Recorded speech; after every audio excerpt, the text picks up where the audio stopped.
You were counting invoices in a freight office when the call comes. It's a small office on the edge of a dry border town. I told you, Trucks pass Gustav, through this all needs to be day, delivered carrying today. I don't care grain, about the scrap traffic. metal, No, engine listen, I said parts, today. anything I'm not cheap enough discussing this to further. justify a long drive across bad roads and worse checkpoints.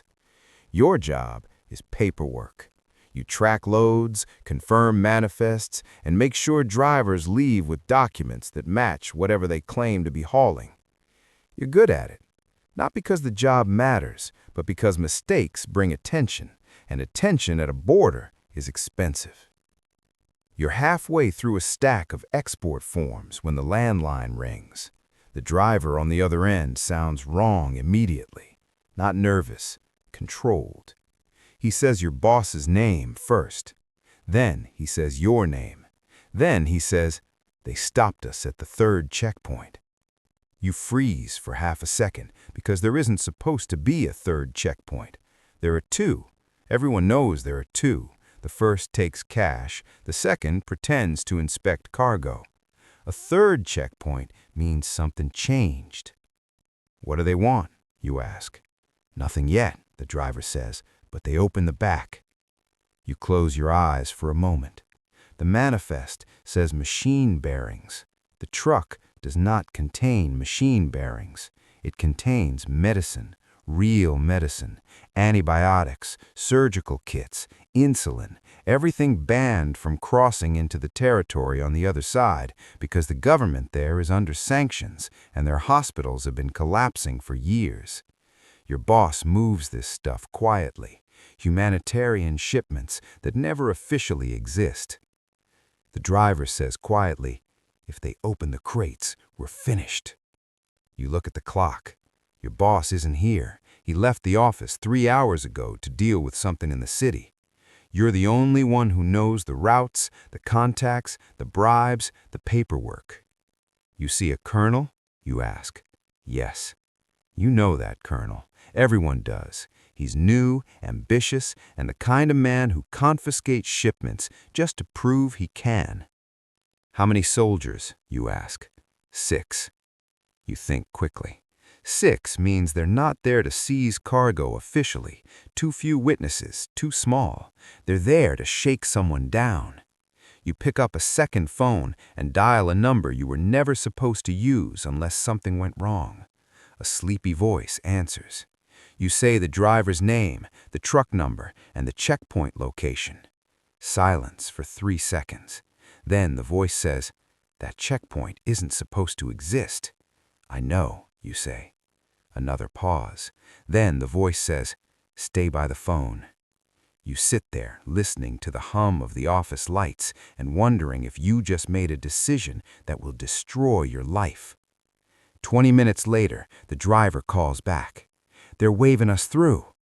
"What changed?" you ask. The driver laughs nervously. "The colonel got a phone call."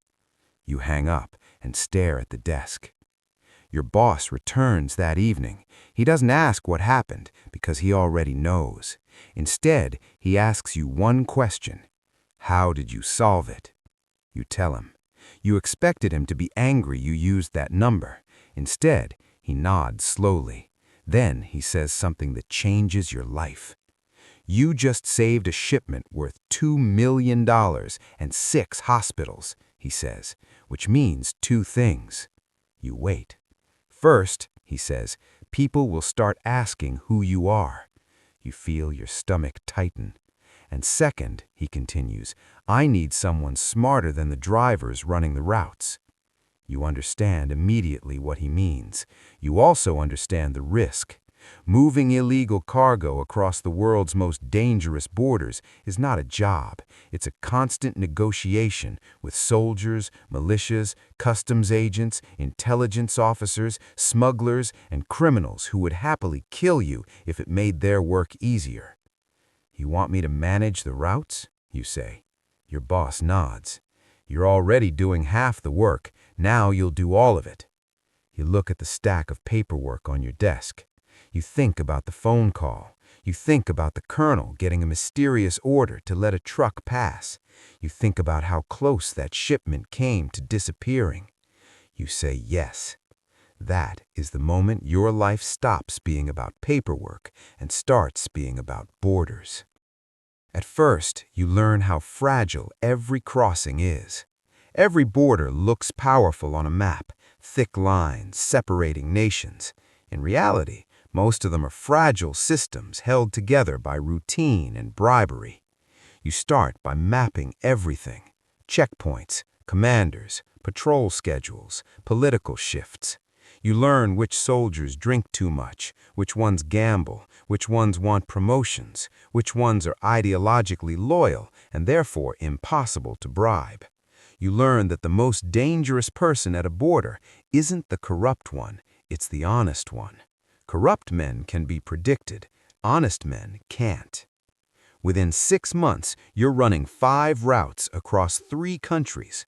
Medicine moves through one, electronics through another, sometimes refugees, sometimes people who cannot legally exist on either side of a border. Your job isn't to drive trucks or carry cargo. Your job is to design paths through systems built to stop movement. You begin to understand something most governments never admit. Borders are negotiations. You negotiate constantly. A customs chief calls you one night demanding double payment for a crossing. You refuse. He threatens to shut the route down. You tell him you'll reroute shipments through another district, and his superior will start asking why trucks stopped passing through his checkpoint. He backs down. Another time, a militia group takes control of a desert crossing you've used for years. Your drivers panic. You call the militia leader directly. You tell him you're willing to pay protection fees. He says he doesn't trust smugglers. You tell him something simple: your fighters need medicine. We're the only ones who can bring it. He agrees to a deal. Your routes expand. 1 route becomes 3. 3 become 10. Some cross mountains where trucks crawl for 12 hours along roads barely wide enough for a tire. Some run through cities where checkpoints appear and disappear depending on which faction controls the police that week. You stop thinking in terms of countries. Instead, you think in corridors. Safe corridors, risk corridors, dead corridors, where shipments disappear and drivers never come back. You start building a network: drivers, fixers, warehouse operators, border agents willing to look the other way, politicians who quietly benefit from the flow of goods. The network grows because it works.